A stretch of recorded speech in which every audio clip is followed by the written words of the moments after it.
Good morning.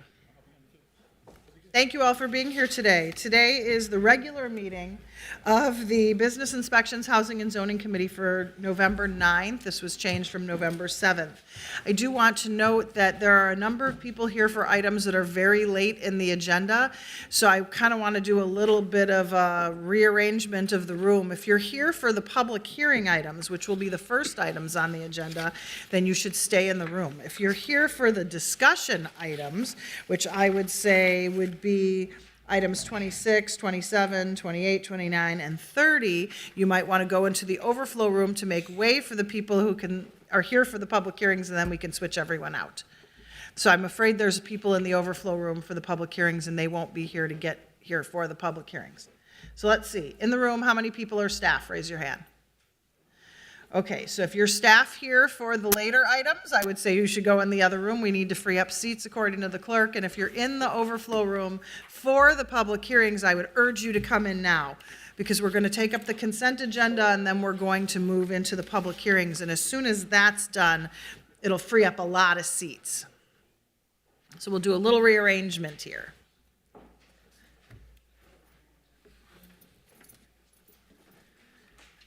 I'll note for the clerks that I don't see Councilmember Osman, so I'm asking my colleagues to move closer, if that's okay. So their tags might be wrong, but we know their names. I'll just note we've been joined by Councilmembers Chugtai, Ellison, Rainville, and Chavez, which is a quorum of the committee. We'll start with the consent agenda, which is item number 10, the liquor license approvals, and item number 11, the liquor license renewals. Item number 12 is a contract with Midwest Urban Strategies for employment and training. Item number 13 is the Upper Harbor Terminal Performance Center noise variance.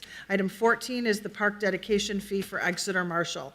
Item 15 is a carry forward of our 2023 tax-exempt housing revenue bonds. Item 16 is access agreements for the MPCA. Item 17 is the decertification of the Lowry Ridge and 10th and Washington tax increment financing districts. Item number 18 is an alley vacation for MCAD.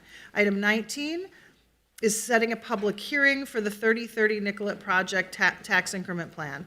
Item number 20 is setting a public hearing for November 29th to amend provisions relating to the regulation of tobacco products. Item number 21 is setting a public hearing for November 28th regarding the body art ordinance. Item 22 is setting a public hearing for the 29th on the window cleaning ordinance. Item 23 is setting a public hearing. I thought that was being pushed forward. No, that one's moving forward. Okay. The pedicab ordinance. And item number 24 is setting a public hearing for the rental dwelling license, pre-licensing ordinance. I'll note that there will be 2 meetings of the Biz Committee in the next cycle, some on the 28th in the afternoon and some on the 29th in the morning in order to accommodate all of the business.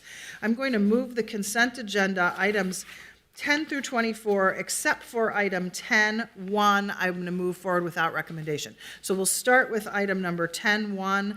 The chair's motion is to move that forward without recommendation. Comments or questions? Seeing none, all in favor signify by saying aye. Aye.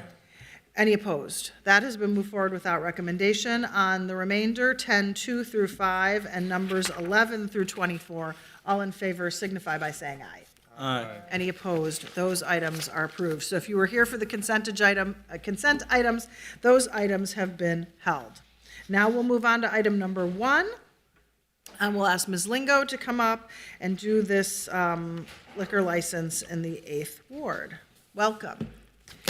Good morning. Thank you, Chair Goodman and committee members. I'm Amy Lingo, Manager of Licenses and Consumer Services, and I'm presenting an application from Boucheron, owned by Little Sprout Hospitality, LLC.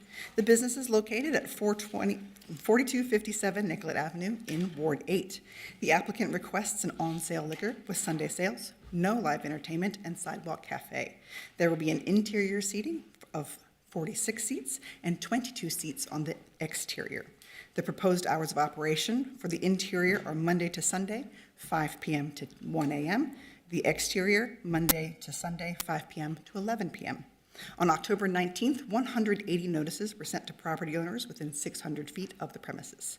Notices were also sent to the Kingfield Neighborhood Association, the Southwest Minneapolis Business Association, and Councilmember Andrea Jenkins. We have received 2 responses from the community, both of which support the new license. There are no operating conditions or other issues. The Licenses and Consumer Services Division recommends approval of an on-sale liquor with Sunday sales, no live entertainment, and sidewalk cafe licenses. This concludes my presentation. At this time, I will stand for comments. Are there any questions or comments from Ms. Lingo? Seeing none, thank you for your report. We'll open the public hearing on item number 1, and I will ask Ms. Ritter to come forward if she'd like to speak to your license request. Thank you for being here today. Thank you for having us. My name is Jeannie Janice Ritter. My husband Adam Ritter and I are opening Boucheron Restaurant.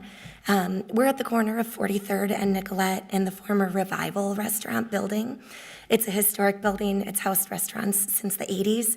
And we've both worked in the industry for over 20 years. This is our first venture on our own. And we're thrilled to be here. We're opening a French-American restaurant. We live in the community, and we have a great team of people working with us, so we're very excited to be here. Thank you so much for being here today. My pleasure. Let me see if there's anyone else here to speak to this issue. Anyone? Anyone? You can be seated. I'm going to close the public hearing. Councilmember Rainville. Thank you. Thank you, Madam Chair. I would like to move approval of item 1, and I'd also like to thank you so much for investing in Minneapolis, for believing in this city and putting your capital and your sweat and blood behind it. So thank you for what you're doing. Thank you. On Councilmember Rainville's motion to approve, all in favor signify by saying aye. Aye. Any opposed? That item is approved. We'll move on to items number 2, 3, and 4. These are all side yard sales. We have a very experienced staff person in front of us, and Mr. Ramadan, and you can give a brief report, and we'll go ahead and take the public hearings all at the same time, and then we will move them all individually, just so the clerk is in approval of that. That's very much appreciated, Chair Goodman, members of the committee. Again, my name is Matthew Ramadan, a Senior Project Coordinator in CPED, requesting approval of the side yard sales of 3 city-owned properties at 614 33rd Avenue North, 1104 Logan Avenue North, 3515 DuPont Avenue North. The side yard sale program allows for the sale of properties as green space to adjacent owners for the properties that are not considered buildable. Staff have received offers to purchase each property, verified the applicants met requirements to be eligible to purchase a side yard from the city, and are recommending the sale of the properties to the purchasers listed in the reports. Notification was provided to applicable neighborhood organizations with the intent to sell the properties. Approval, we're requesting approval for each side yard sale and application individually. And I'll just close it asking if there are any questions. Are there any questions for Mr. Ramadan on these side yard sales? Thank you so much for being here today, sir. We'll go ahead and move into the public hearing portion of these sales, starting with item number 2, which is the land sale at 614 33rd Avenue North. I see Sharon Alameen is here. If you'd like to speak, you're welcome to now. Thank you for being here. Thank you. Thank you for the opportunity to speak to the 614 sale. My name is Sharon Alameen. I am the Executive Director for McKinley Community Center. So it's an honor to come before you and ask for this property to be given to McKinley Community at the purchase of the sale. It will again allow us to continue the CSA, which is the Community Supported Agriculture within our community of McKinley, which is located in North Minneapolis area. So just looking for an opportunity to continue to provide healthy food within our Northside neighborhood community. So thank you. Thank you so much for being here today, Ms. Alameen. Is there anyone here to speak to item number 2? Anyone else? Seeing none, I'm going to close the public hearing. Councilmember Ellison. Thank you, Madam Chair, and thank you, Ms. Alameen, for being here to give testimony to this. I am happy to move approval of this item. Item number 2 has been moved for approval. Further comments or questions? Seeing none, all in favor signify by saying aye. Aye. Any opposed? That item is approved. We'll move on to item number 3's public hearing, which is 1104 Logan Avenue North. Is there anyone here to speak to this issue? Anyone? Anyone? Seeing none, we'll close the public hearing. Councilmember Ellison. Thank you, Madam Chair. I'll move approval of this item. Item number 3 has been moved for approval. Further comments or questions? Seeing none, all in favor signify by saying aye. Any opposed? That item is approved. We'll move on to item number 4, which is the public hearing for the sale at 3515 DuPont Avenue North. Is there anyone here to speak to this issue? Please step forward, sir. Gary.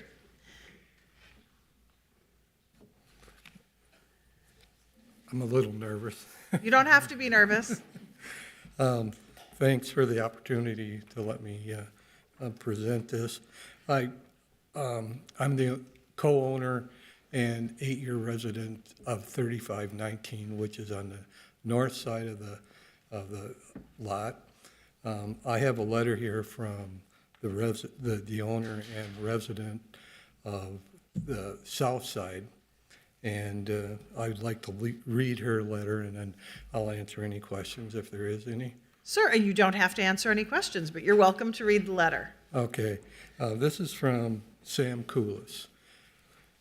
I want to start off apologizing for my absence. I'm a paramedic, and although I attempted to find coverage for my shift, it was unsuccessful. And I could not abandon my duty to the community that I serve. In the light of this, though, I want Gary and Kitty that would be me and the other co-owner on the other side, to present this on behalf of me for the splitting of 3515 DuPont Avenue, the plot of land that has been in interest of mine since I bought my first home, 3511.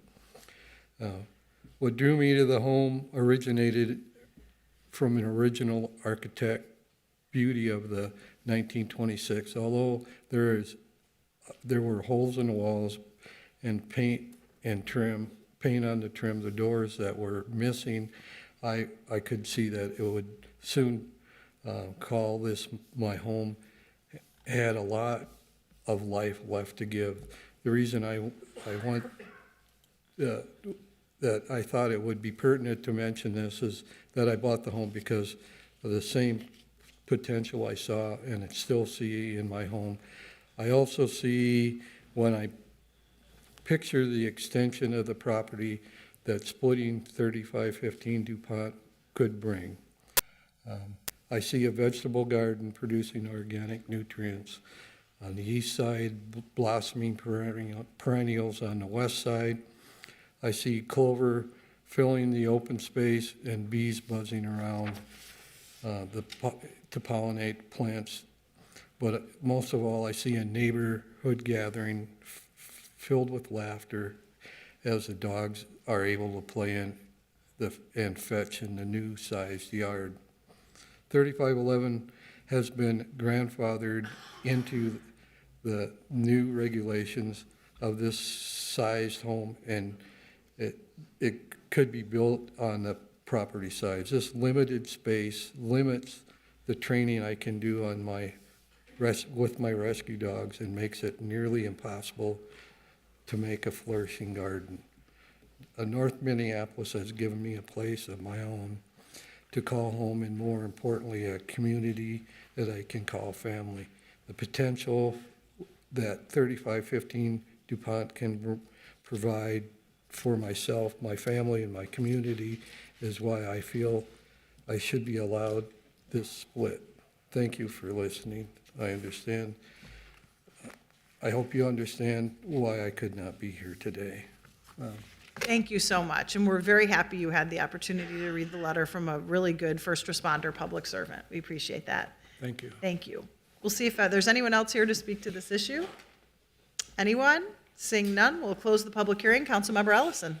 Thank you, Madam Chair. Thank you for coming in today, and happy to move approval of this item. Councilmember Rainville. Thank you, Madam Chair. I just wanted to give a note of thanks to Mr. Ramadan for his work on this. These are not sexy or front page items, but it's part of getting our city moving again, and it's so important to get this land in use. I see how excited these people are to get this extra land and just keep the city moving forward. So thank you, Mr. Ramadan. Fantastic. On Councilmember Ellison's motion, along with a hearty thanks to Mr. Ramadan, all in favor signify by saying aye. Any opposed? That item is approved. Thank you all for being here today on these items. We'll move on to item number 5, which is the 2023 levy for special assessments relating to nuisance condition abatement, unpaid administrative fees and fines, and renter relocation assistance with our favorite fee and fine guy, Nick Marino. Thank you, sir, for being here. How many years have you worked here now? 12. Yeah, it's awesome. You're great. Thank you so much for doing this presentation. You have the sexy item. It's there's a lot in the levy. I don't want to get into the details. Good morning, Chair Goodman and committee members. My name is Nick Magrino. I'm here from Regulatory Services to present the 2023 levy for special assessments for inspections-related code violations. This is an annual process that we do when we have unpaid fees and fines that are added to property taxes. We have to go to the City Council to get their approval for the overall levy. We do a number of hearings throughout the year. There were 17 in 2023 where people are sent a notice of intent to assess letter that explains their appeal rights, options for prepayment, and the process for adding it to the property taxes. And then people attend those hearings throughout the year, and an administrative hearing officer makes a decision about their appeals prior to this meeting. People still have the option to prepay, so the total number of the levy will continue to kind of tick down until the day before Thanksgiving.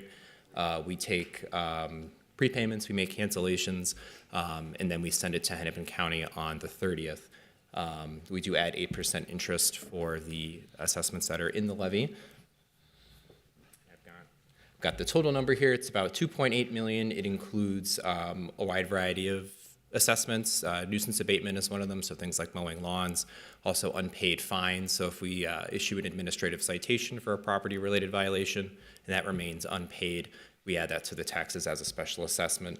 There's also things like vacant building registrations, fees for building demolition, garage demolition, as well as unpaid renter relocation assistance. And I'm happy to stand for any questions if you have any. We will go ahead and see if there are any questions. I noticed the really high number for registration of vacant and boarded buildings, and over $1 million. So people just generally don't pay that voluntarily, and we should take that into account when developing policy surrounding the issue of having vacant and boarded buildings, that we're having a very big collections problem with that, and I just glad you were able to give us the breakdown by category. Other questions for Nick? Anyone? Seeing none, thank you so much for your report. We're going to open the public hearing on item number 5, and I'll ask, maybe the security is welcome to tell people in the overflow room that if they're here for other events, there is other items, there is room in the chambers now. And we'll see if there's anyone here for item number 5. Anyone? Anyone? Seeing none, we'll close. Oh, if you're here, please.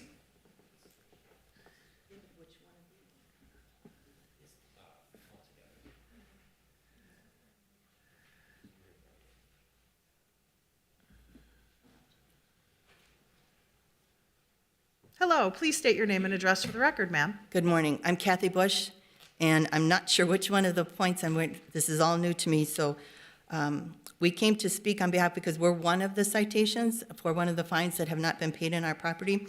We're working toward that resolution, and we have filed some letters and appeals. We seem to be getting a lot of roadblocks, and we're trying to find the right person that we can actually sit down with and look at all the situation concerning this.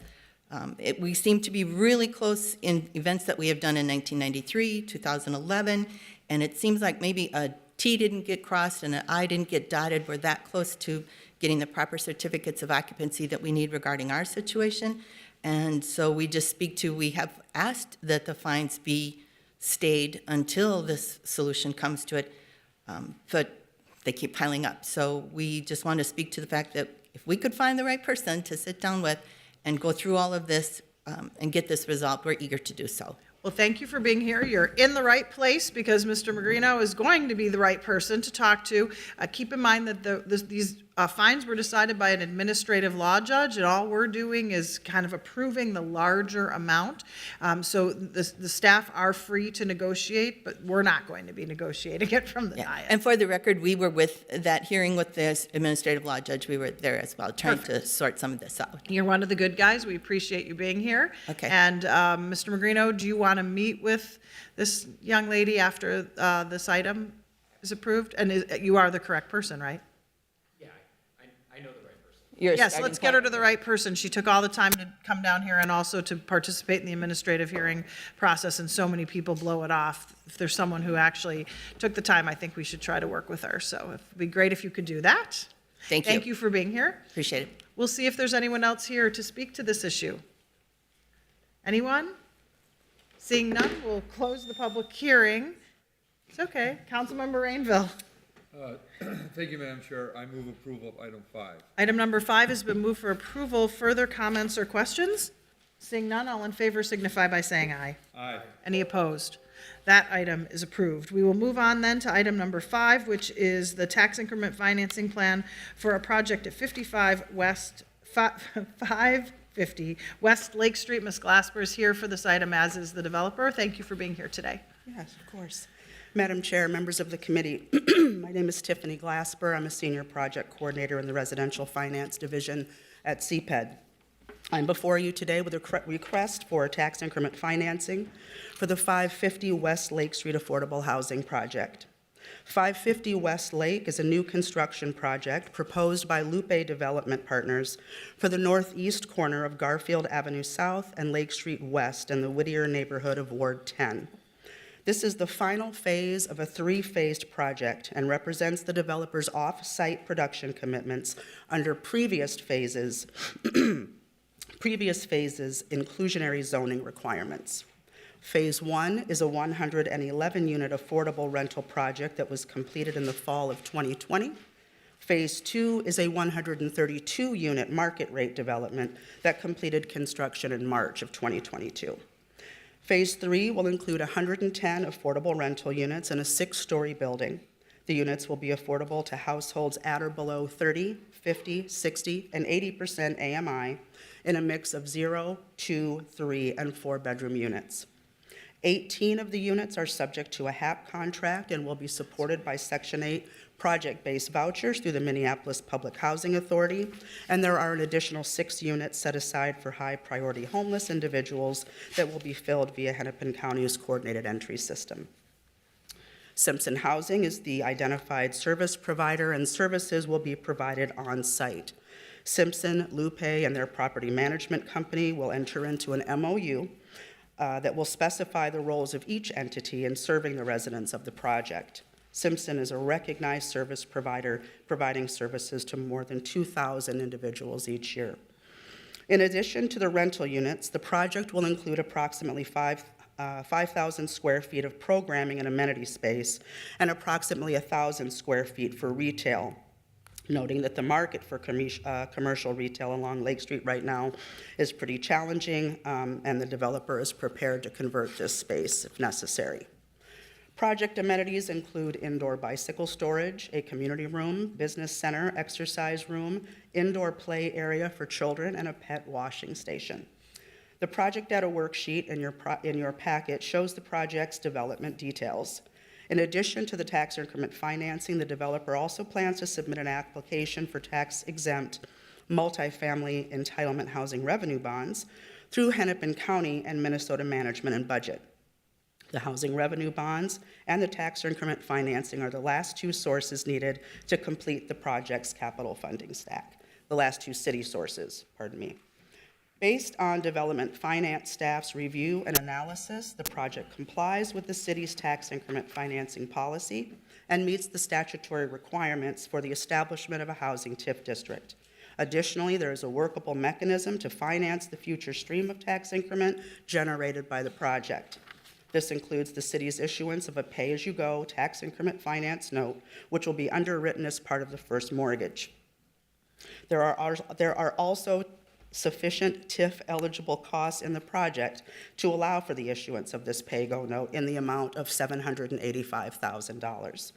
The developer has also agreed to the city's standard recapture provision, which provides for a return of TIF investment to the city in the event of a sale of the property that generates net proceeds to the developer beyond their initial investment amount.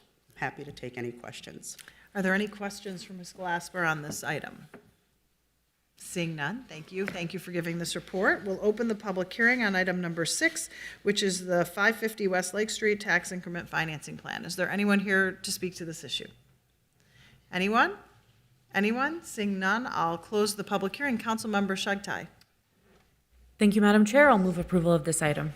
Item number 6 has been moved for approval. Further comments or questions? Seeing none, all in favor signify by saying aye. Aye. Any opposed? That item is approved. We will now move on to item number 7. I will note that item number 7, the author has asked that this item be returned to author.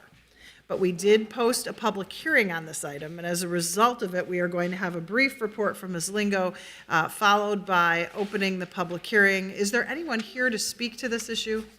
3 people. 3 people, okay.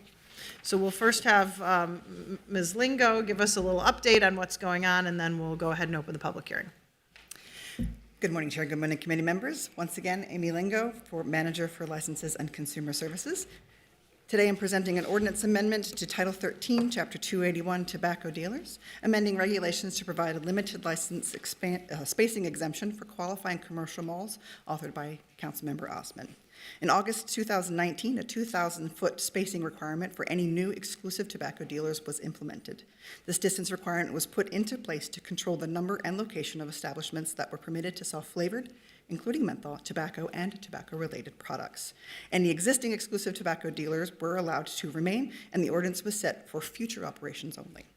Over the years, there have been many requests for these tobacco dealers' licenses that, while they may have met zoning requirements, they have been rejected due to their proximity to an already existing establishment. An ordinance amendment has been brought forth to update MCO 281-85 to allow for one exclusive tobacco dealer to be licensed within an enclosed mall, irrespective of the spacing of pre-existing neighboring, like licensed businesses. This amendment defines malls as an enclosed indoor shopping mall facility with 50 or more contiguous stores or offices open to the public. Strip malls would not fall under this provision. Zoning regulations will still apply to any malls that would be deemed approvable under this amendment. Tobacco product shops are only permitted in CM3, CM4, DT1, and DT2 zones. If enacted, the update will allow for Licenses and Consumer Services to approve a single exclusive tobacco dealer's license within the 2,000-foot spacing as defined in a defined enclosed mall that meets zoning requirements. It has been requested that this item be returned to the author for further study and not be moved forward at this time. I stand for any questions. Are there any questions for Ms. Lingo on her report?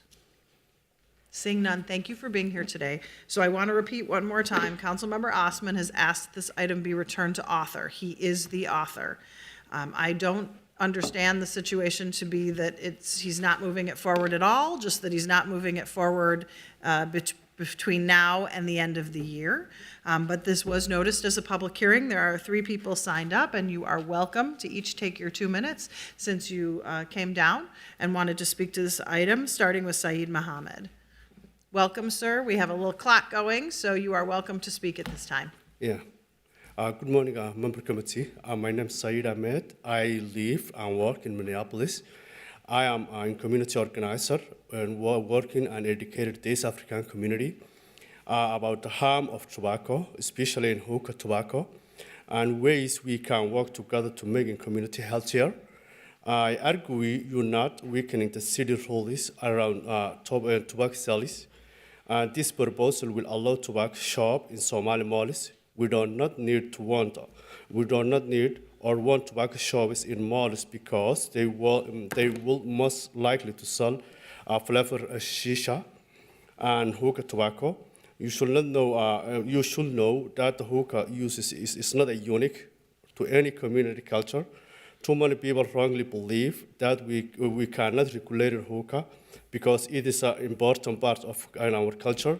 This is simply not true. So many young people today are not smoking hookah in flavor like Birmingham cotton candy for a cultural reason. Unfortunately, Our community is still in treachery with the hookah.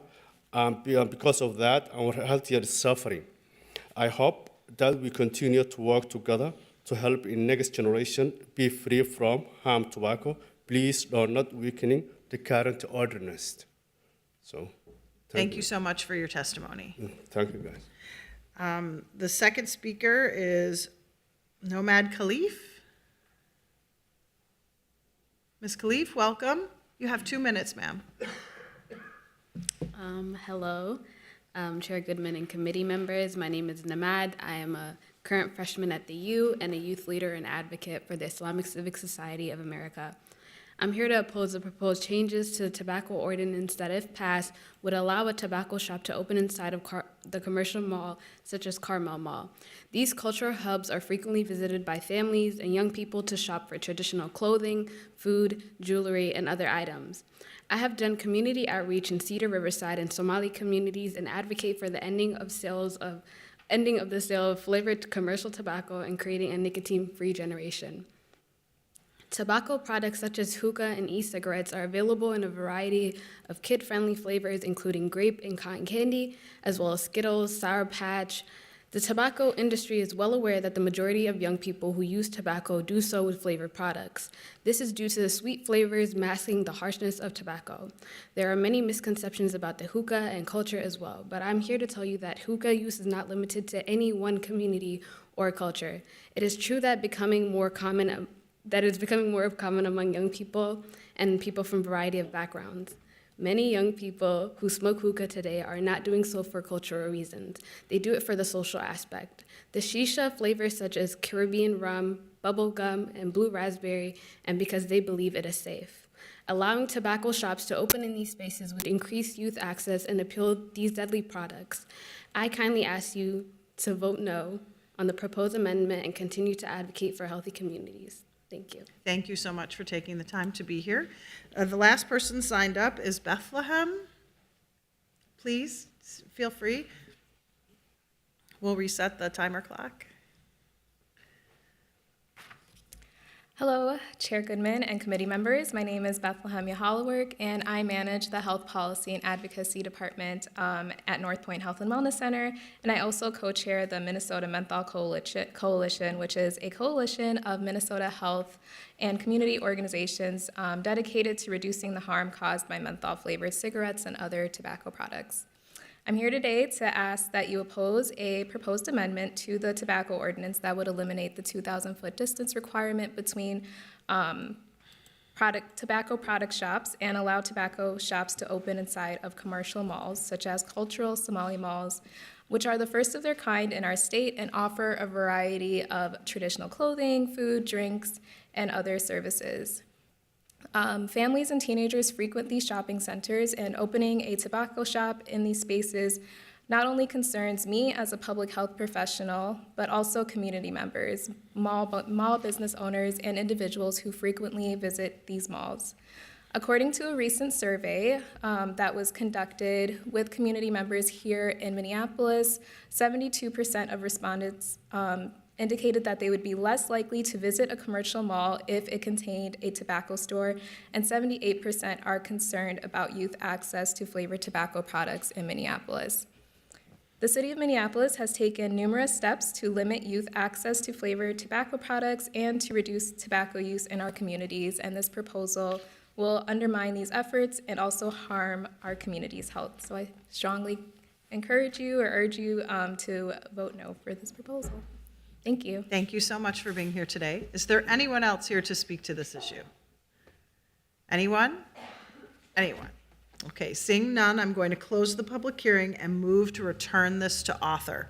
So what that means is it could come up again in the future, but it's not going to come up again during this group of seated council members. Would anyone else like to comment? Seeing none, I'll move to return to author. All in favor signify by saying aye. Aye. Any opposed? That item has been returned to author. We'll now move on to item number 8. Item number 8 is variance and site plan review for a property at 5005 Lindale Avenue South. There has been a scheduling notice error, and this item is going to be postponed to the adjourned meeting on November 29th. We'll see if we have any additional information from staff. Good morning, Chair Goodman and committee members. I was wondering what kind of presentation you would like. Would you like me to go over this, No. or should we just wait until the 29th? Yes. Okay, sounds good. Fantastic. I'm going to move to continue this item until November 29th. All in favor signify by saying aye. Aye. Any opposed? That item has been moved to the 29th. As members of the committee can see, these items are piling up for the 28th and 29th. Just want to note that we're trying to manage it in an agenda setting, but it's been quite difficult. Now we'll move on to the joint public hearing with the MCDA Operating Committee. As background, the MCDA Operating Committee was the city's development agency until the formation of CPED in 2003. It still exists as a separate legal entity for certain limited purposes, and a small number of CPED items actually require approval by the MCDA Board of Commissioners in addition to the City Council. The City Council serves as the MCDA Board of Commissioners, and the Operating Committee, which is essentially the Biz Committee, considers items prior to the board action. Item number 9 is a joint public hearing between the Biz Committee and the MCDA Operating Committee, and I'll note at the next council meeting, there will also be a council meeting and then a quick MCDA Operating Committee, probably the last one of the year, on the when this comes in front of the full councils, which will be next week.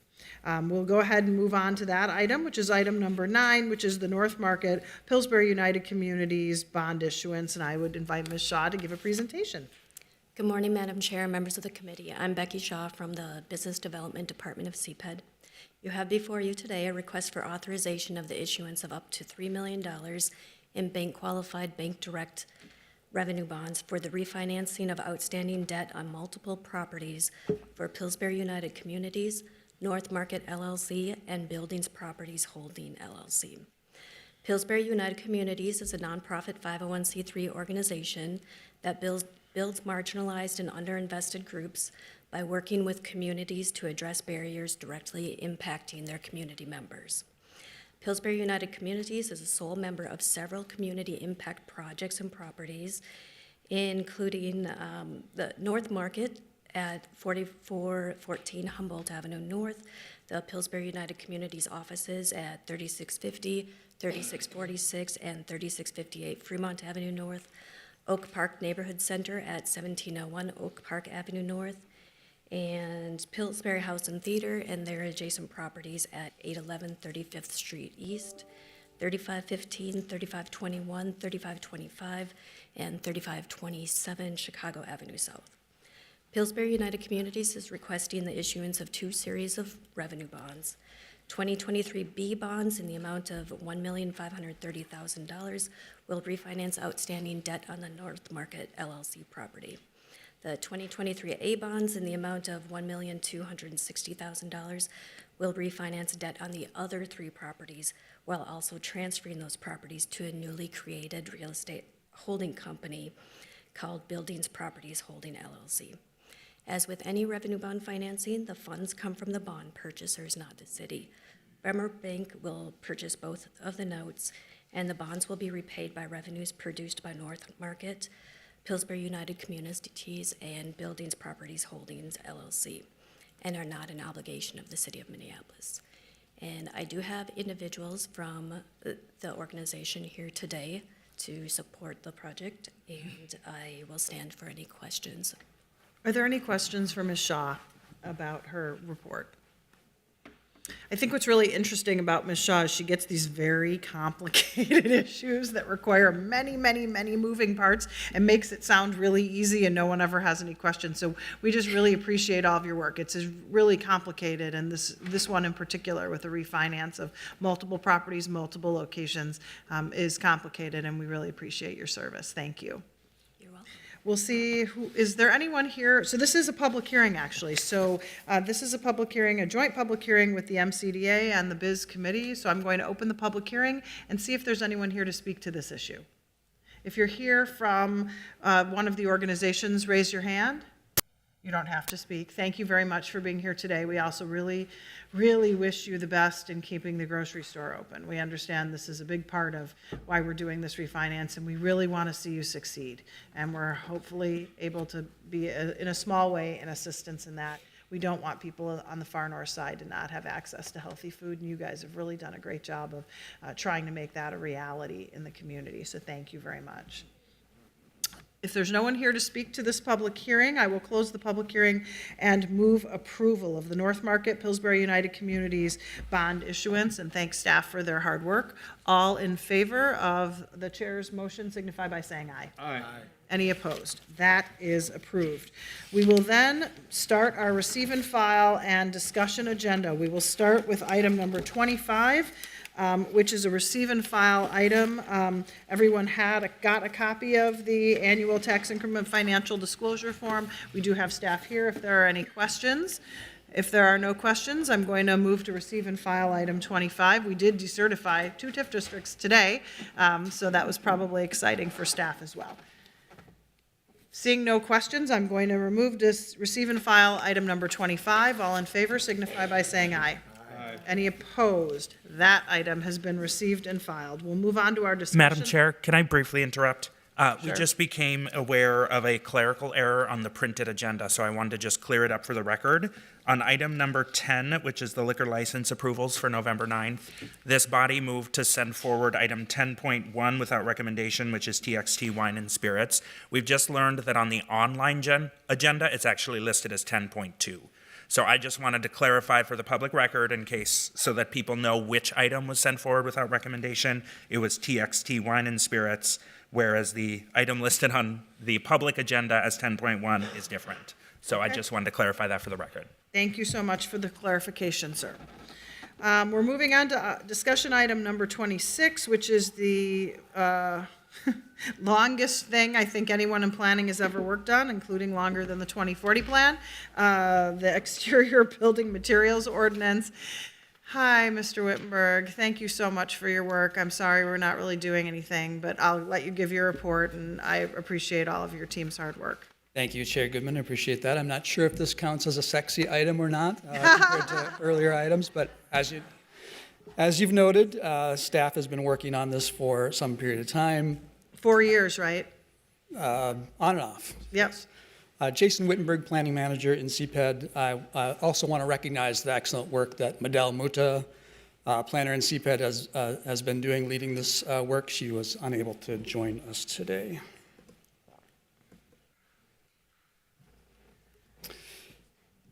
This work has been informed by policy guidance from Minneapolis 2040, also recognizing, however, that the city is currently restricted from advancing specific policy guidance from Minneapolis 2040. We analyzed this under the previous comprehensive plan as well, the Minneapolis Plan for Sustainable Growth, which also has guidance that advocates for use of high-quality, durable materials that will create a lasting impression on the built environment. Just a really brief history of how the city has addressed this issue in the past. In 2014, city staff worked with the City Planning Commission and identified a need to address several issues that were prevalent and problematic in the built environment related to the design and cladding of new construction in our city. Staff and the commission developed a set of guidelines that were utilized from 2014 to 2021. If you look back at any staff report of a new building during that period of time, staff analyzed that development against those guidelines that were never formally adopted but were utilized as an expression of the language that was in site plan review at the time advocating for durable materials.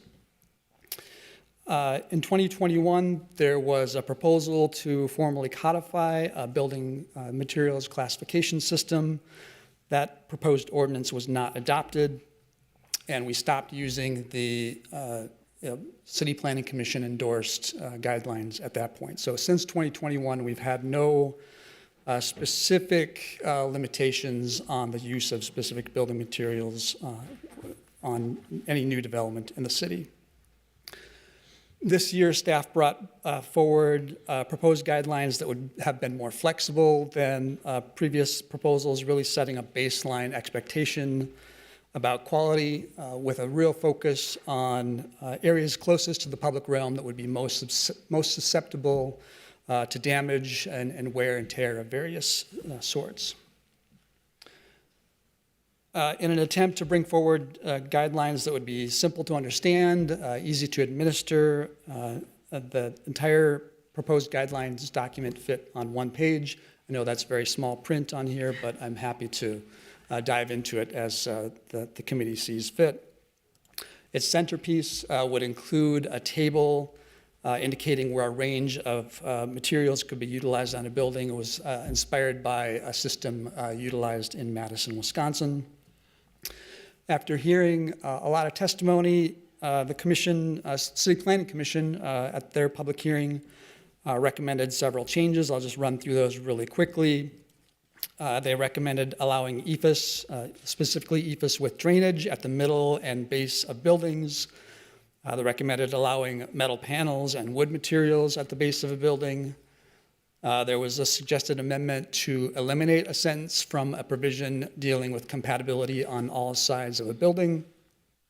And finally, the commission recommended that we allow a wider range of materials if a building meets certain sustainability requirements. In CPED's estimation, some of the City Planning Commission recommendations would largely make the guidelines ineffective. In an attempt to adopt some meaningful standards, CPED is suggesting that the council consider an ordinance amendment that would take a few of the most important principles from the proposed guidelines and formally adopt those into the zoning ordinance. That was an ordinance that was noticed as part of this amendment. And again, most of these principles were spelled out in the draft guidelines, and these were largely non-controversial items that people did not speak to at the public hearing. The ordinance in front of you right now, and that's also in your packets accompanying a staff memo, would limit the number of materials used on any building wall. It would call for consistent material use on all sides of a building, ensuring that high-quality materials aren't just placed on the front facade with lower quality materials facing the neighbors of the property. There would be guidance about how to appropriately transition from one material to another on a facade. And finally, there would be a standard that's intended to prevent a kind of bait and switch type of situation where a developer shows a neighborhood and the City Planning Commission one material and then comes back to submit for a building permit with a lesser quality material. With that, Chair Goodman and committee members, I'll stand for any questions. Are there any questions for Mr. Wittenberg on item number 26? Councilmember Rainville. Thank you, Madam Chair. I do have a question for our city attorney. Mr. Fussy, could you clarify that the staff does not have the discretion to determine what is a high-quality material under this? Thank you, Madam Chair and committee members. Yes, I would say that certainly staff do not possess unfettered discretion to mandate or prohibit certain materials on a case-by-case basis beyond, the broad guidelines that might be present in the code. This ordinance that's being proposed certainly would not allow for a council member or the council as a whole to dictate that any given project must be all brick, for instance, or must not use a certain material at all. Such case-by-case determinations would likely, be determined to be arbitrary and capricious. There is, always and however, some room for discretion on an individualized project basis. For instance, unique and documented site-specific considerations can factor into the approval and review process. There is the ability to place conditions on land use approvals, however, keeping in mind the law that's applicable to the imposition of conditions on land use approvals, that they must be reasonable and that they have to be any such conditions have to have a nexus with the land use application that is specifically involved. So in large respect, I think I would, agree with your statement that the general proposition that staff would not possess that sort of authority or discretion. Thank you, Mr. Fussy. And just to clarify as well, Mr. Wittenberg had mentioned that the 2014 guidelines have been rescinded. Is that also correct? That's correct, yes. Thank you. Further comments or questions? So the motion in front of us is the motion that Mr. Wittenberg has put forward. Are there any questions about that? Just want to make sure everyone understands that. I'll move approval. All in favor signify by saying aye. Aye. Any opposed? That item is approved. Thank you so much for your hard work, Jason. We'll then move on to item number 27. Item number 27 is a large-scale rezoning on Van Buren Street. We are going to continue that until the committee meeting on November 28th. So I will move to continue item number 27. All in favor signify by saying aye. Aye. Any opposed? That item has been continued. We'll move on to item number 28, which is a commercial property development fund loan. Ms. Romero is here to speak to this. Thank you so much for being here. Buenos dias. Good morning, Chair Goodman. Good morning. Good morning, committee members. My name is Monica Romero with CPED Business Development. This morning, we are requesting a approval of $200,000 for the Commercial Property Development Fund loan for El Guanaco Property, LLC, and for the acquisition of the building 501 East Lake Street. Oscar Murcia is the owner of El Guanaco Property. It will be the owner of the entity of the real estate. Oscar Murcia and his family came from El Salvador in 2000. And in 2006, he opened a bakery in St. Paul, El Guanaco Bakery. Till now, it distributes to about 40 different places. Later, he opened a second business, a restaurant, Salvadorian restaurant in the city of Bloomington. And in 2021, he opened a third location in the city of Minneapolis, 501 East Lake Street, renting, and now is about to move into owning the real estate. The project cost about $1.2 million. That's for acquisition and closing cost. There are two main lenders, Drake Bank participating with $597,000, Latino Economic Development Center, which is CDBTAP provider, business technical assistance provider, participating with $250,000. The city of Minneapolis is also providing a 2% loan, which LEDC is the participating lender.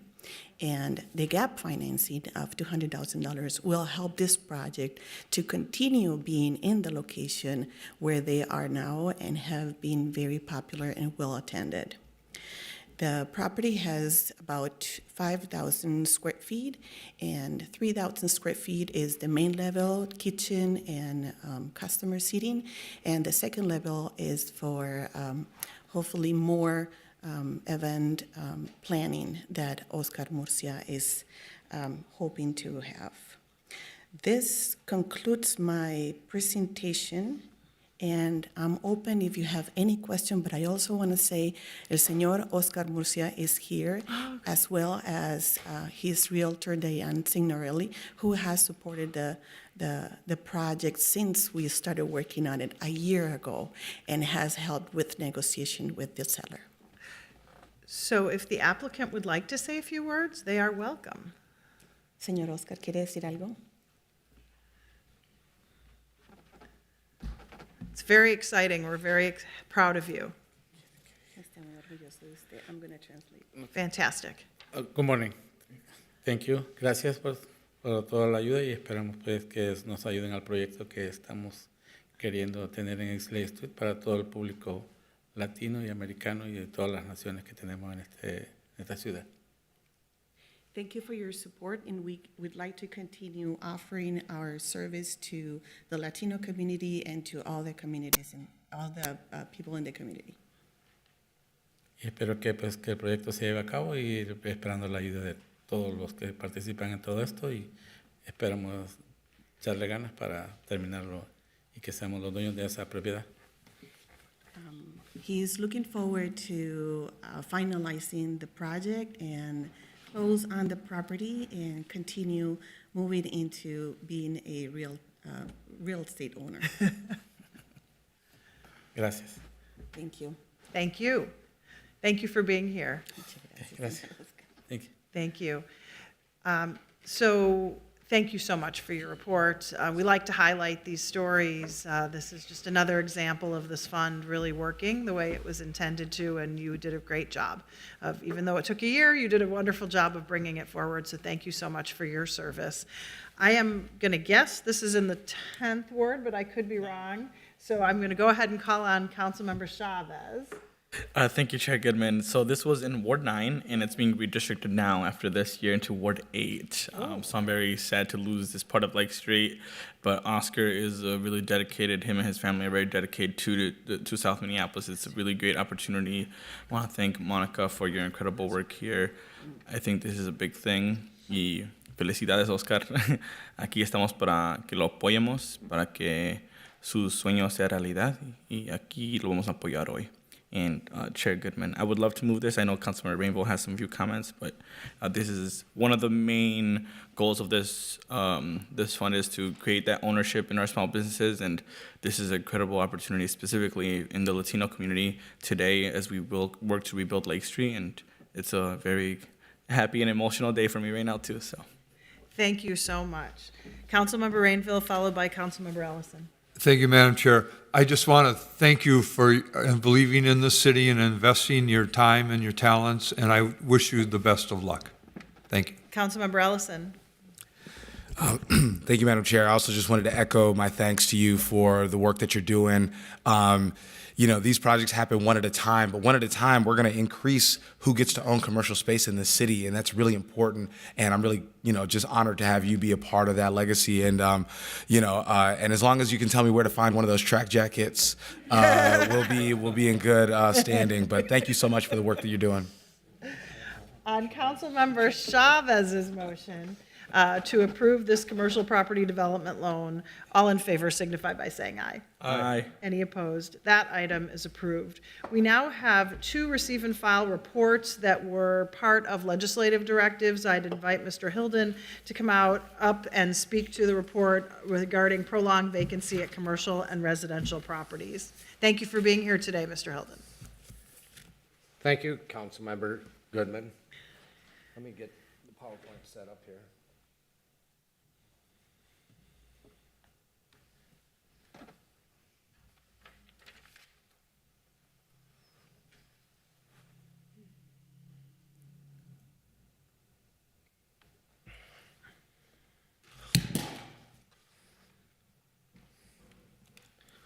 Pretty short. It's all good.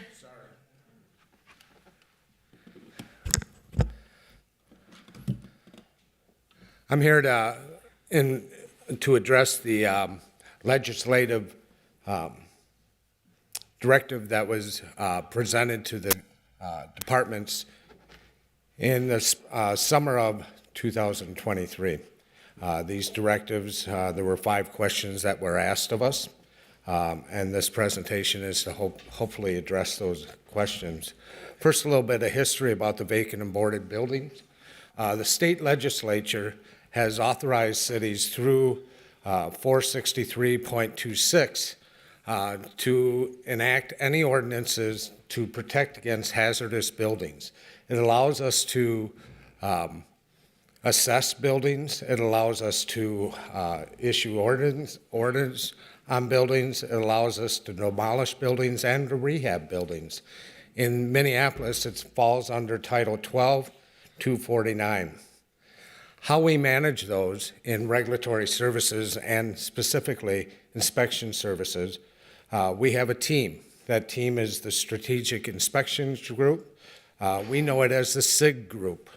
That SIG Group takes care of complaints on vacant buildings. They also take care of overseeing the demolition of those buildings. They also oversee the collection of the fees on those buildings, and that fee for a VBR right now is one of the highest in the state, or in the country, at $7,087. What does that SIG group or Strategic Inspection Group do? They respond to properties that have open and to trespass. They have the right to authorize boarding of those buildings. They evaluate buildings to see if they're unsafe. They determine if something needs to be demolished. They also determine if something should be rehabbed.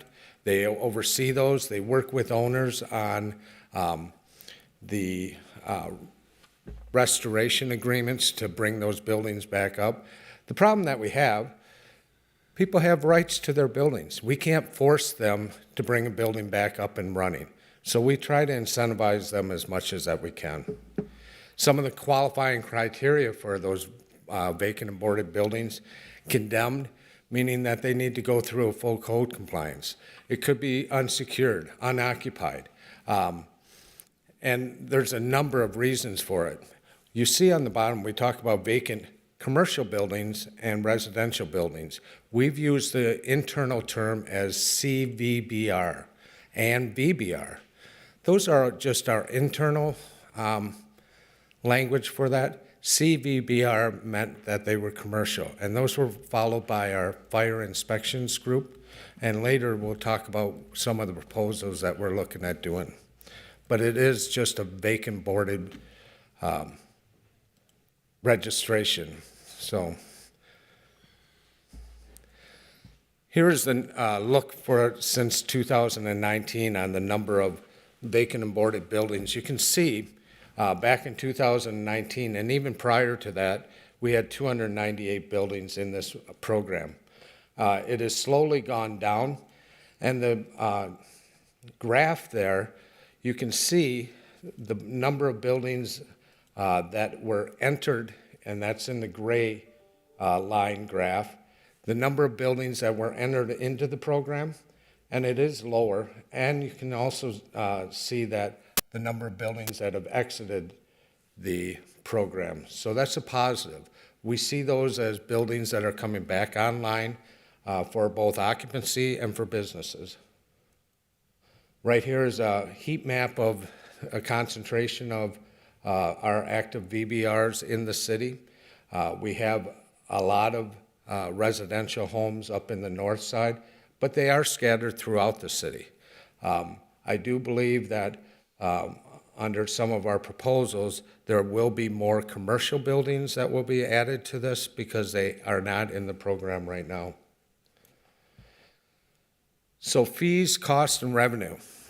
The attorney's office, city attorney's office, has been working with some legal issues, and they've recommended that we do a cost study. As I said earlier, we are one of the highest fee structures in the nation. So right now there is a study going with cost and revenue, and once that is all done and analyzed, we'll bring back an update to the council.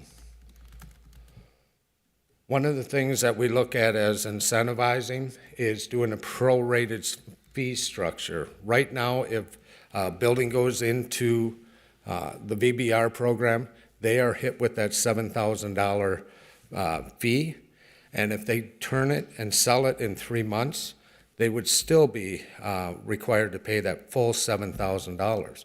What we're going to propose is to do a prorated amount based on how long they're in there. Again, incentivizing them to get them out of this program and get the building up and going. How do some of our properties come in? From our inspectors, and those inspectors could be the housing inspectors, fire inspectors, they could be the building inspectors. It comes through 311, comes through many different avenues for the vacant boarded buildings. We also get them when we hear about fire damage. That SIG team works with our building department, When we find out about fire damage, they also conduct an evaluation on there. They could also help with determining, is it a candidate for rehab? Should it be demolished? Does it need to be secured? There's a lot of coordinated efforts that this team takes on. Some of the new strategies, instead of just having the inspectors refer these out to the vacant and boarded building process, we're looking at possibly looking at water usage. Where is a building not using any water? That indicates that it is not being occupied, not being used. We're also looking at proactive inspections, simply driving down the corridors, finding buildings that appear to be vacant and doing some better proactive inspections on them. Some of the strategies for prolonging for those buildings, and we all know it, the buildings that have been sitting there vacant for many, many, many, many years. So we're looking at doing a review of all the buildings that have been in the program for 5 years or plus. That $7,000 doesn't seem to be incentivizing them at all. So maybe they should come out of the program and we put them back through our normal enforcement action. That enforcement action may include doing civil administrative citations, and we would follow our normal fee structure. The first citation be $250, and then every inspection thereafter, it would double until a maximum of $2,000. In a year, so if there was no compliance, in essence, somebody could have $24,000 worth of fines. So, Mr. Hilton, is that something that you need council approval for, or you could just start implementing? Because we could give you feedback on what we think of that right now. Councilmember Goodman, I am not sure with that. I'll lean on my director. Green button. Yes, we would likely need council approval on adjusting that fee structure and what that fee schedule would look like to incentivize. Okay. I mean, I see Councilmember Chugtai is paying a lot of attention to this, and she and I probably have a similar point of view. $7,000 is like a drop in the bucket. I have a house in my ward on Lake of the Isles that has been sitting vacant and boarded for 7 years. It was in tax, you'd think, how could that possibly happen? It went into tax forfeiture finally, and then they bought it out of tax, the same people bought it out of tax forfeiture, and now we're back at it again. So it seems like the $7,000 is doing almost nothing. And so I would encourage you in my departure to try to make it more of an incentive to get these buildings open. And if we legally can start the citation process and increase by doubling to the point where it's $2,000 a month, that might be the, proverbial bump in the butt that they need in order to keep moving. There's no excuse for a house on Lake of the Isles to be sitting boarded and vacant, and it's criminal that the county would, maybe you shouldn't use the word criminal or Joel will get mad at me. It's a terrible situation that after all of the trauma that the neighborhoods had to go through to deal with this vacant boarded house, that the same owner can come and buy it out of tax forfeiture. And that seems to be their process. Well, if they're willing to buy it out of tax, they should have auctioned that house off to someone who would have bought it and renovated it. So I don't know what other people think, but I mean, I would just urge you to be more, I bet this legislative directive came from people who think that we should be more strict. But I'll defer to anyone else who wants to speak to this. You don't have to speak to it. I'm just giving you some encouragement to go further. Go ahead, Councilmember Rainville. Thank you, Chair Goodman. I agree. I think the faster we act, the better, and the higher the price, there has to be a financial incentive to put this back on market. So I don't want to interfere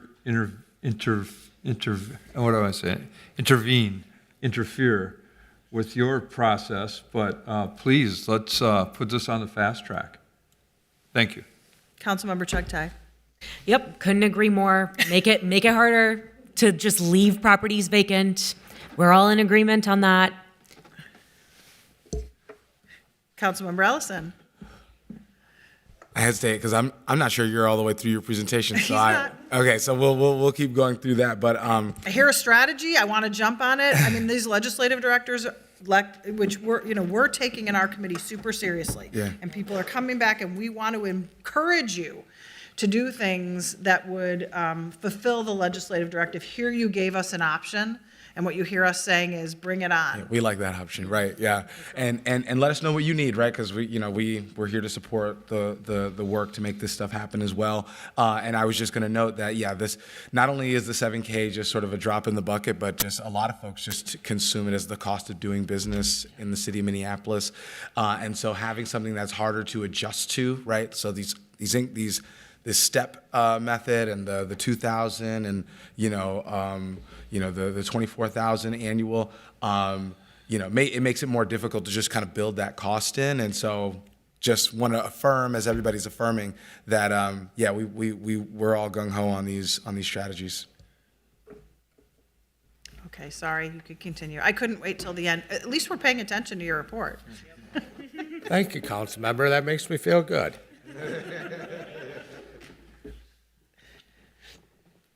Also increasing the fee. Right now, if we put someone in the VBR process and we want to demolish the property, it only costs them $300 to appeal. The number of hours that staff put into these appeals is astronomical. So what we're looking at is adjusting the fee for these appeals just to cover the cost. Mm-hmm. Some of the other things that we look at, you saw the number on the heat chart of where these buildings are. We're looking at implementing a tiering system based on the square footage.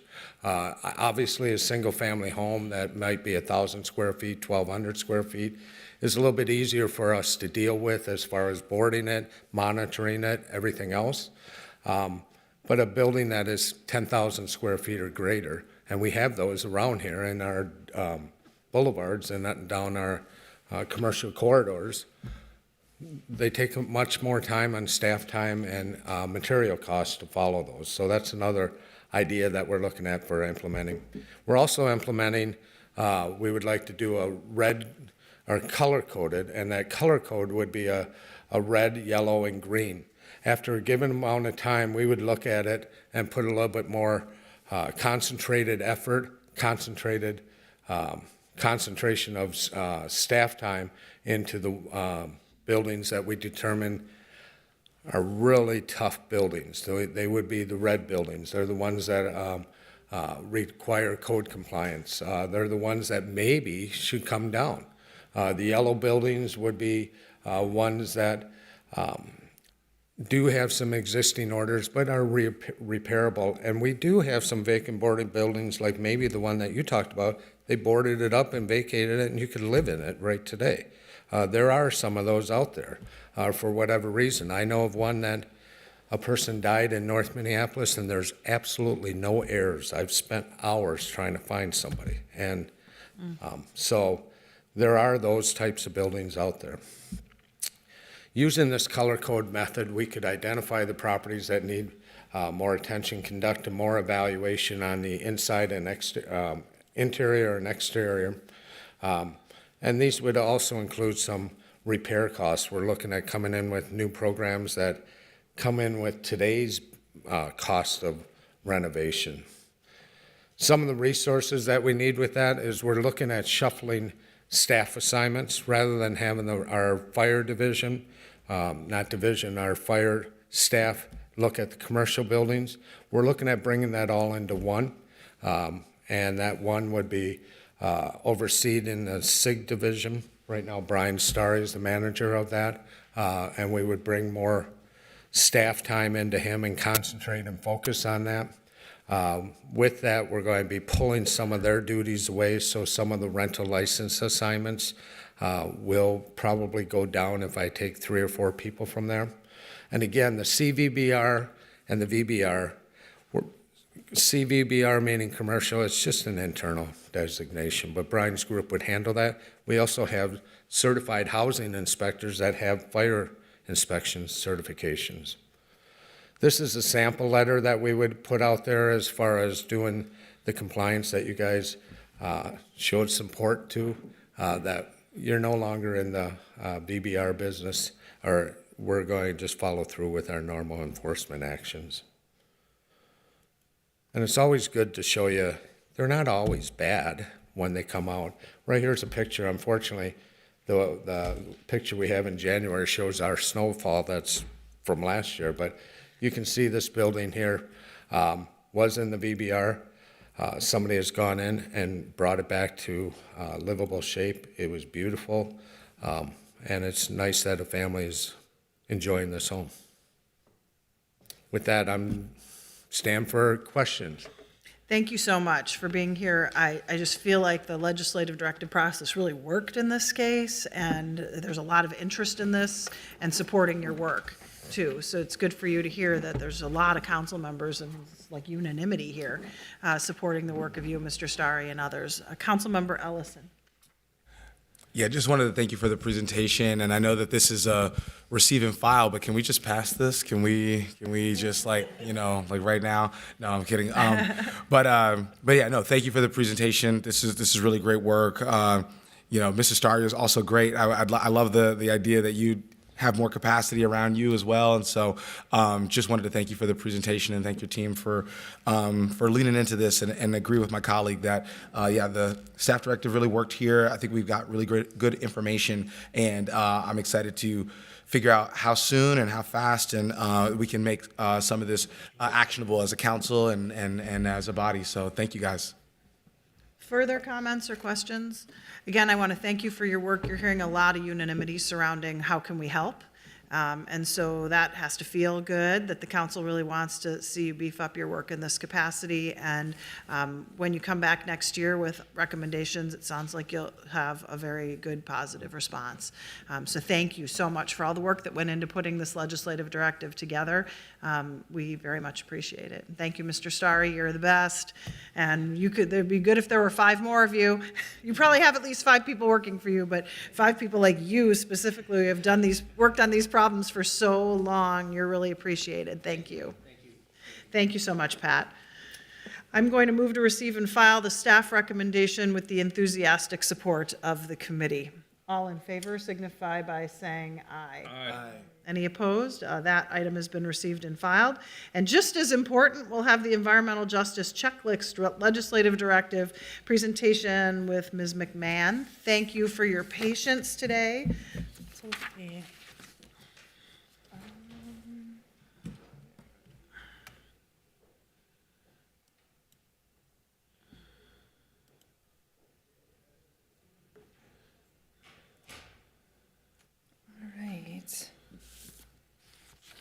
Thank you, Chair Goodman, council members.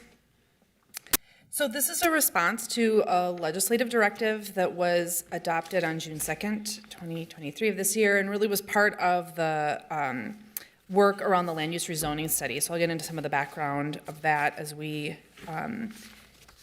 go forward. I was told you guys have the report. Clicky's not working.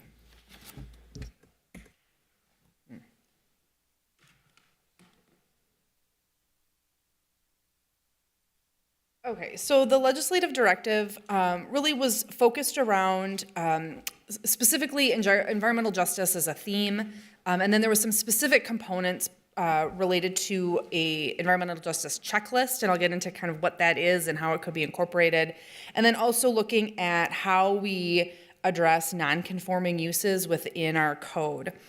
So as part of this work, CPED staff partnered with folks in our health department, and we've been meeting with them for several months. And members of CMEJ and MCEA have also been meeting with us on a fairly regular basis over the last few months to really try to focus in on the scope of this, which is, I think, was kind of initially a little unwieldy, and then to identify and workshop what some of the potential solutions could be. So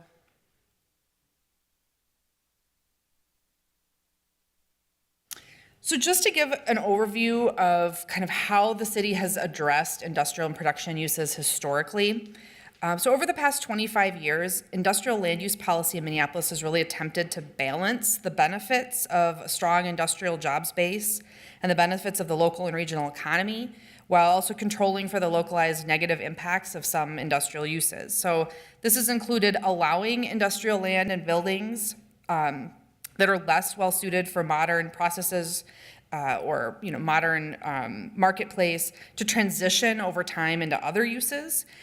So that would be like areas like the North Loop, as well as protecting areas within the city that are better suited for industrial and production uses from encroaching and competing uses. So examples would be like the Industrial Employment District, which I'll get into a little bit as well. So within your packet and on this report is a much more in-depth look at kind of each of these different policy directives, but I'm going to give just a really high level for the purpose of this presentation. So in I guess to kind of frame this, historically, the city's divided its industrial production uses into 3 zoning categories that have been really distinguished by their intensity of use. So I-1, I-2, and I-3.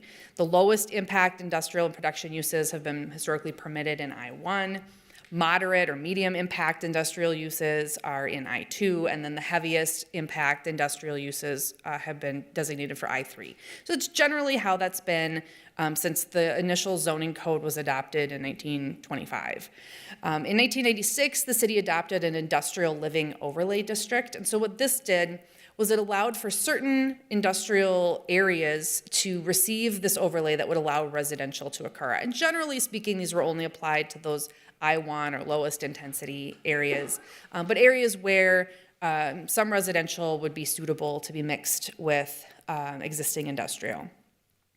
Over time, in 2006, the city adopted an industrial land use study and employment policy plan. So this was an in-depth study that looked at the valuations of our industrial properties, how those were contributing to the tax base, the employment base within those, and looked at individually the stock of the buildings and really identified where the highest quality, highest value industrial areas were versus other areas. And so through that, there was a policy that was adopted around these industrial employment districts. And so these were areas in the city that specifically were called out to be protected from other types of encroaching uses like residential, for example. And then similarly, there were areas that were called out to be more suitable for transition. And so those were areas like the North Loop.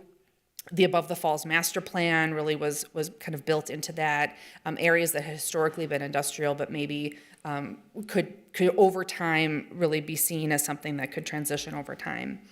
And I think one thing that's important is that it's just important to note that these transitions can take years and even decades to occur. And they really are driven by market conditions that might not always be aligned with the plans and visions of the city. So land use policy and zoning, it's important to remember, are a forward-looking tool. They have the greatest impact on future uses that are coming into the city. And so they're generally not effective tools at eliminating or significantly altering existing uses and buildings once they're already here. And so I think that's kind of one of the challenges with the planning versus the implementation over time. In 2010, we adopted our Minneapolis 2030 Plan for Sustainable Growth, and that really codified these policies further. In 2016, the green zones were established, and this was really, I think, an important piece in how we think about our industrial areas, because really the function of the green zones was to identify and address what we were recognizing were cumulative impacts of high levels of environmental pollutants that were having a disproportionate impact on our most vulnerable communities. And so through that, it added into the discussion a consideration for how cumulative impacts of industrial uses would be impacted. In 2020, the city adopted Minneapolis 2040. And Minneapolis 2040 largely utilized stakeholder engagement to focus on developing policies that would achieve the goals that really had been established by earlier policy efforts, but also looked at how do we change the map to really address production and processing uses in a way that's more effective to meet our goals. And so we looked at a policy goal of eliminating heavily polluting industries citywide as part of that plan. implemented mapping changes as to where production and processing would be, and so really concentrating production and processing in those employment district areas that had previously been identified as high quality. Adopting policy that would protect those areas and deliver a no net loss of industrial employment district areas. And then what the Minneapolis 2040 plan did was introduce 2 new land use designations that were intended to replace the formerly industrial guided property. And so we went from 3 categories of the I1, I2, and I3 down to 2. And so those were production mixed use, which is designated as PR1 in the comprehensive plan, and then production and processing, which is designated as PR2. So for PR1, this was applied to properties, generally speaking, that had been zoned I1 and or had the industrial living overlay zoning applied. And so what PR1 allows for is a mix of low-impact industrial, residential, and commercial uses. PR2 was applied to areas that were formerly identified as industrial employment district areas and or areas that had been formerly zoned I2 and I3. And so permitted uses within those included moderate impact production uses, almost generally exclusively. And these areas prohibit residential, schools, daycare, so things that we generally don't think of as being compatible with industrial uses. In 2023, we adopted the land use rezoning study, which essentially codified the land use policies that were adopted in Minneapolis 2040. It created 2 new zoning districts that replaced those former industrial zoning and aligned that policy with Minneapolis 2040. So the PR1 and the PR2 became zoning districts. So here's a map that shows essentially a comparison between our former zoning pre-2023 and then our current PR2 zoning. And so I think just some of the key points here are that the I2 and I3 zones were combined into PR2 zoning districts and also reduced in size. And so you can kind of see a comparison of where we formerly allowed production and processing uses of a moderate and high impact nature versus where they are allowed today. Further, high impact production uses, most high impact production uses were prohibited citywide. There are a few remaining high impact industrial uses that are still permitted within PR2. And the land use rezoning study relegates those essentially to those darker purple areas. The idea being that they would be set back 1/4 mile from the edge of their PR2 district where they may, and again, essentially to keep them away from residential uses that might exist on those edges. And then as part of the land use rezoning study, there was an amendment introduced at council to how we evaluate and approve expansions of non-conforming industrial uses that I think largely addressed the second item in the legislative directive, and we'll talk about that in a moment. So the reason why we're discussing non-conforming uses in terms of environmental impacts is because as part of that land use rezoning study, a significant number of high impact production uses were made non-conforming. So how we deal with those is really important when we're talking about environmental justice. Non-conforming uses are uses which were legally established at the time that they began, but no longer comply with the zoning code. So the example here being most high impact production uses. So under state law, non-conforming uses are protected. They may be maintained, improved, repaired, and replaced. However, they are not entitled to be expanded. Cities have discretion over when to allow for an expansion of a non-conforming use. And so as part of that land use rezoning study, the language that's highlighted there was adopted. And what that basically says is that when non-conforming uses that are high impact production and processing uses, or our principal electricity generation uses or post-consumer waste processing uses, the enlargement, expansion, relocation, or intensification will result in an appreciable decrease of adverse offsite impacts. And so that would allow staff to make that finding and then in doing the review, ask for information that would be necessary in order to make that finding and to determine whether or not there was a depreciable decrease in adverse offsite impacts. And so I think that was an important inclusion into to the code. So the state's role is interwoven into how we think about production uses within the city, and so is, I think, something that's worth discussing here. So the Minnesota Pollution Control Agency regulates, enforces, and oversees the issuance of air emissions permits throughout the state. So an air emissions permit is a legal document that describes how a facility must operate to meet state and federal air regulations. And the goal is to minimize the impact of air emissions on people and the environment. The permit will address all sources of air emissions at a facility. So what it's looking at is the potential that a business may emit as well as the actual emissions. So those are taken into account as part of the review. And I think one piece to keep in mind is that size and scale is a significant factor in determining the need for an air emissions permit. So that's important because in zoning, it's not a great tool when we regulate variations of a particular type of use. Generally, zoning applies to a use category in whole.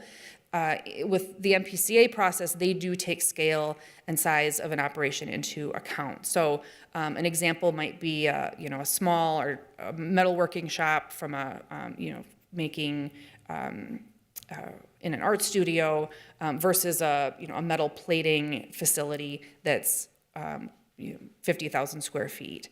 The environmental impacts of those two, even though they might be the same process, is going to be distinctly different. Question while you're going through this.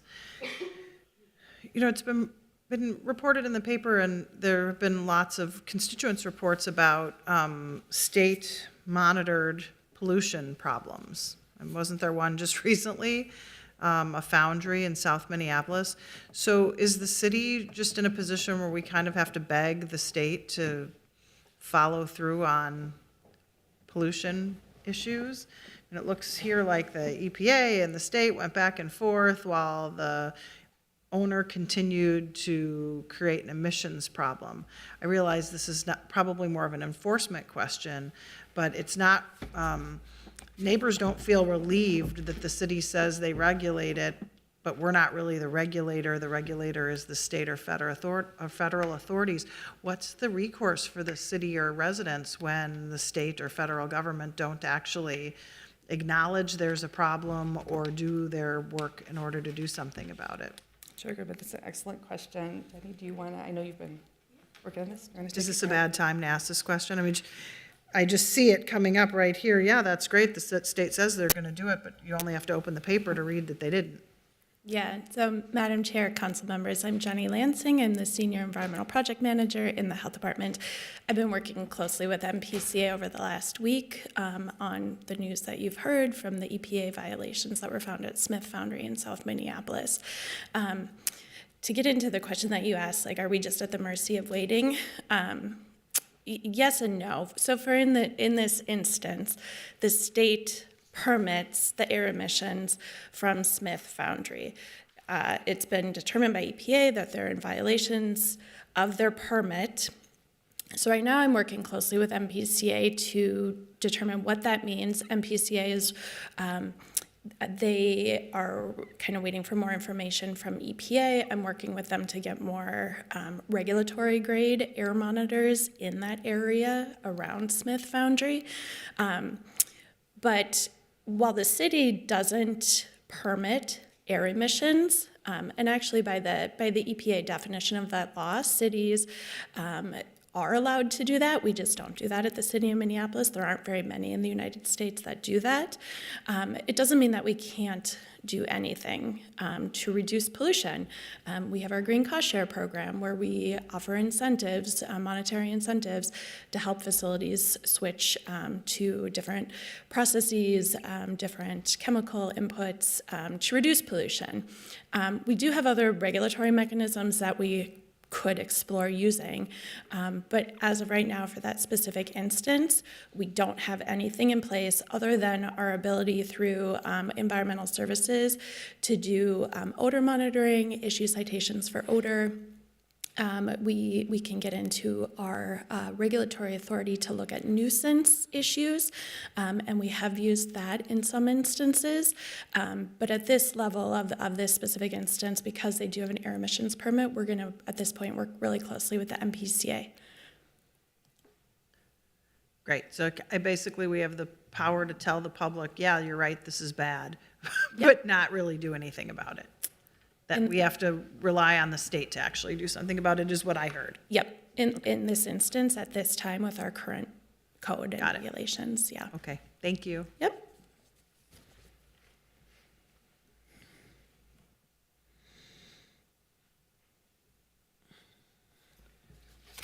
So as of 2020, there were 97 air emissions permit holders that existed in Minneapolis.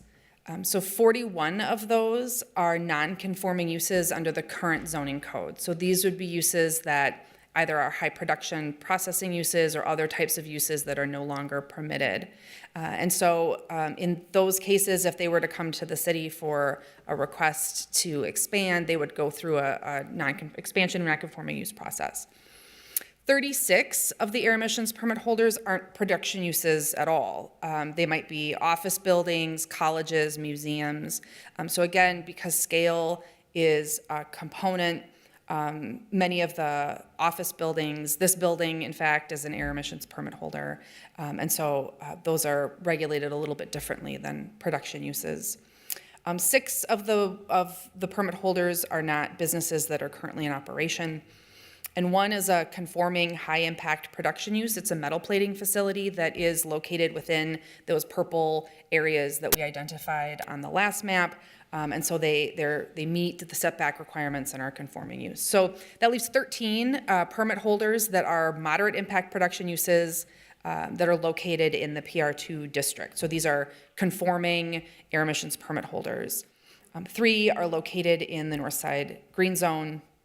There are none in the south side green zone. So another component to the state's role, in the last legislative session, the state adopted a law that would address the cumulative impacts of pollution on defined environmental justice communities. And so I think it's important to note most of Minneapolis, in fact, falls within the category of a defined environmental justice community. And the law requires the MPCA to develop criteria that would require a cumulative impact analysis, define a substantial adverse environmental and health impact, establish the structure of community benefits agreements that would need to be in place as part of issuing these permits, and ensure that permit applicants have access to the data that they would need in order to do essentially health impact assessments as part of their review. And so the MPCA has been directed to do this work.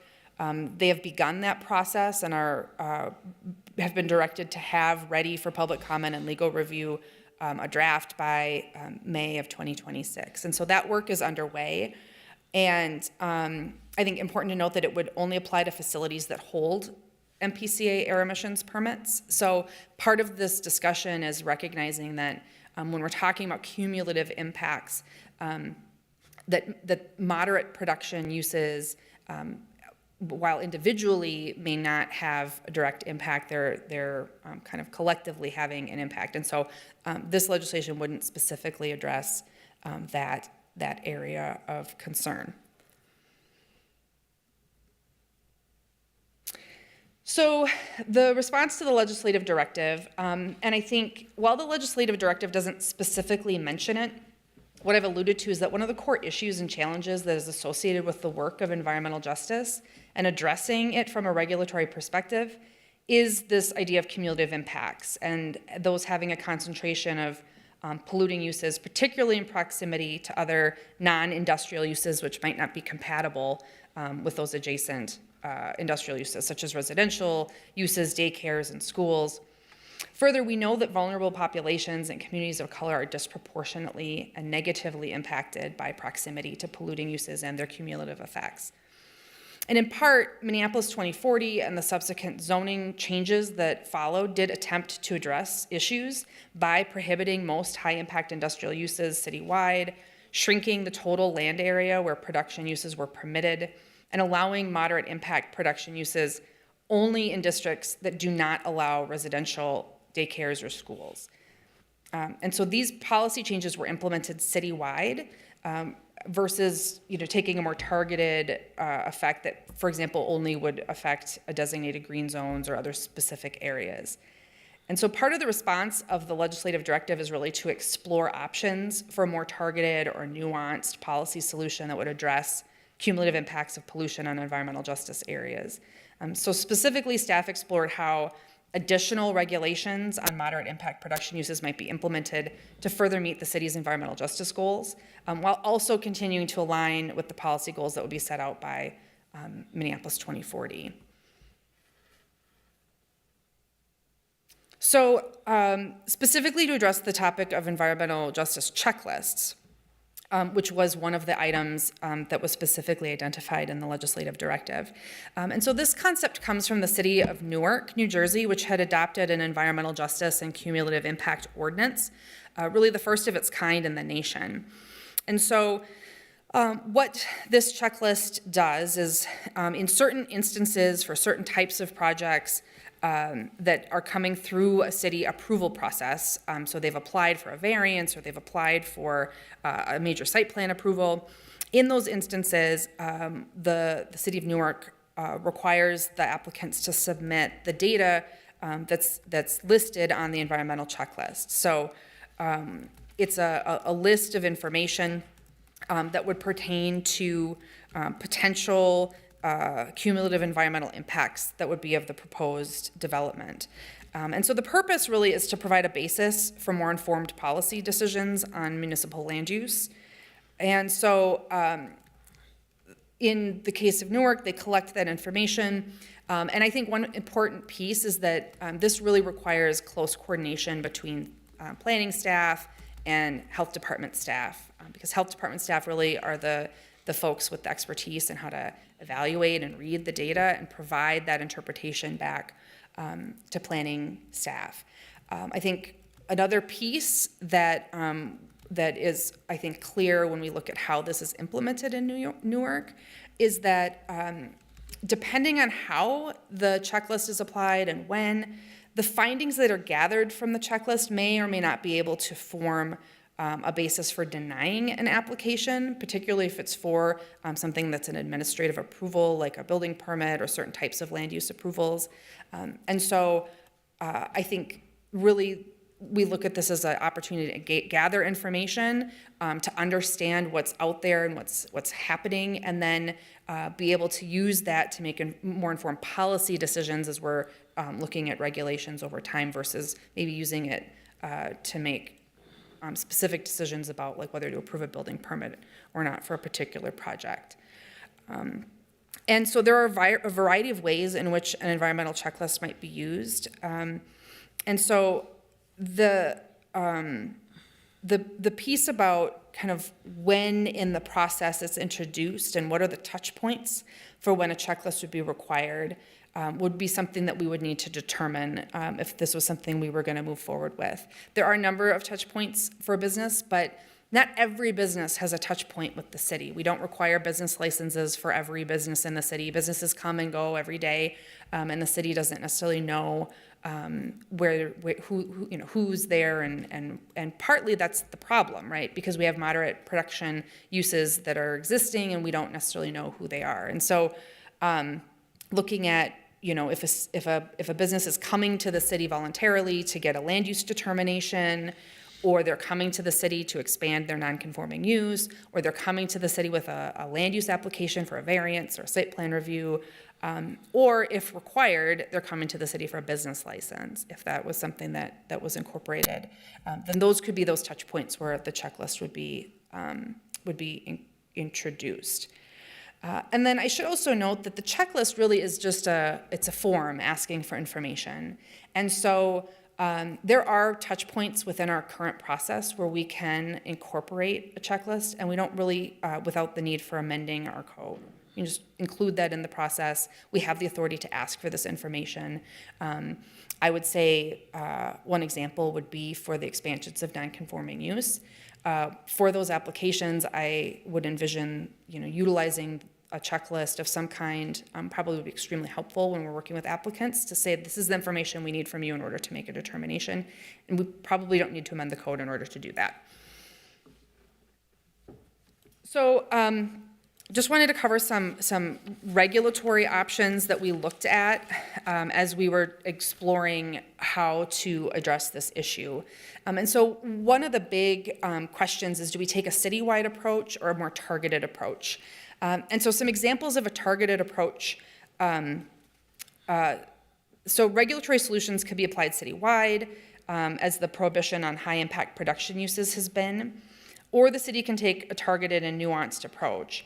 If the goal is to address cumulative impacts of concentrations of polluting uses on marginalized communities, a more targeted approach may be preferred.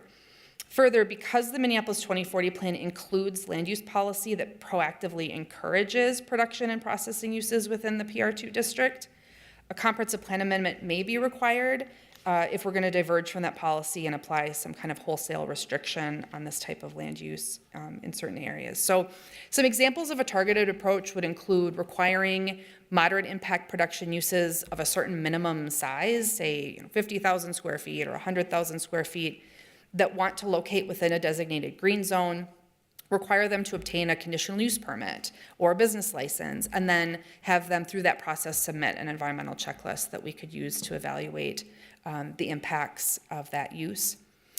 We could also just prohibit new moderate impact production uses that also require a state air emissions permit from locating within a green zone, which wouldn't allow new permits to be issued in those areas.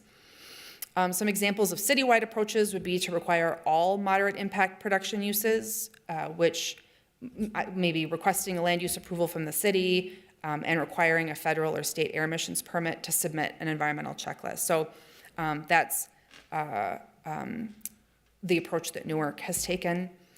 And then there's others that would require all moderate impact production uses, regardless of where they're located, to obtain a conditional use permit or business license, or simply prohibit or apply spacing requirements that significantly limit these uses. And so there's, I think, some pros and cons to different approaches, and also the number of businesses that they impact also is going to differ depending on which approach.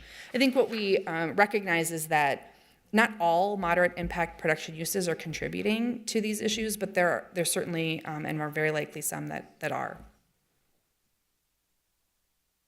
So some other ideas that we looked at was to expand the list of high impact production uses. So this would essentially look at, like, of the moderate impact production uses we allow, are there some that maybe are more problematic than others that we should reconsider reclassifying?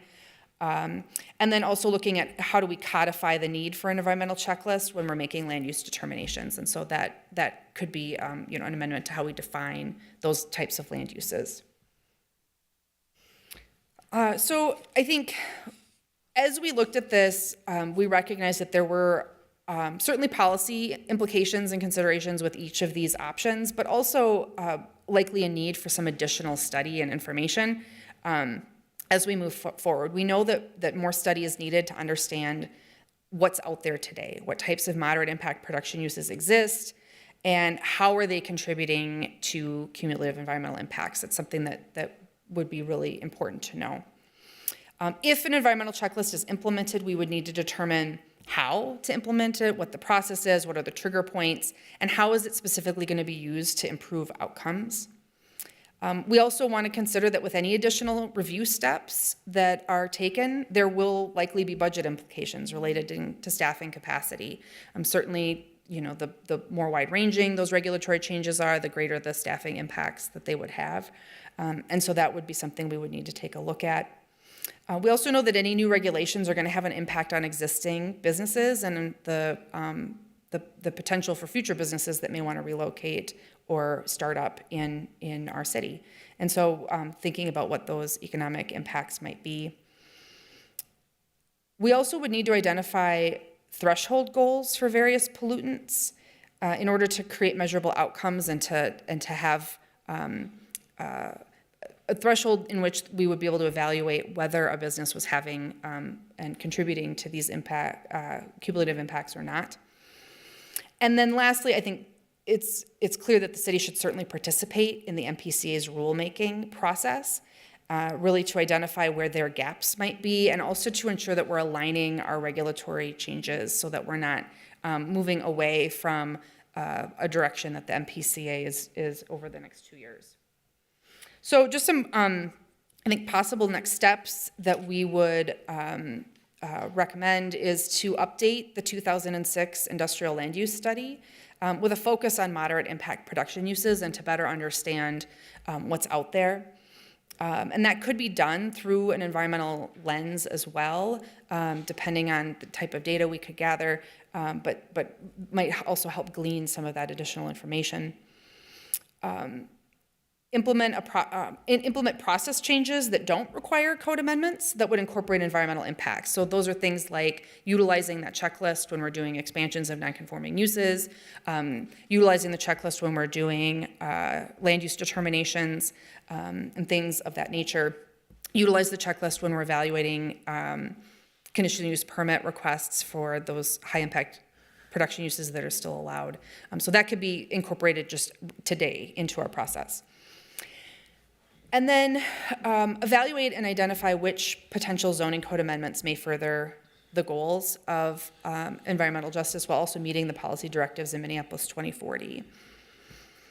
So lastly, I think in working with our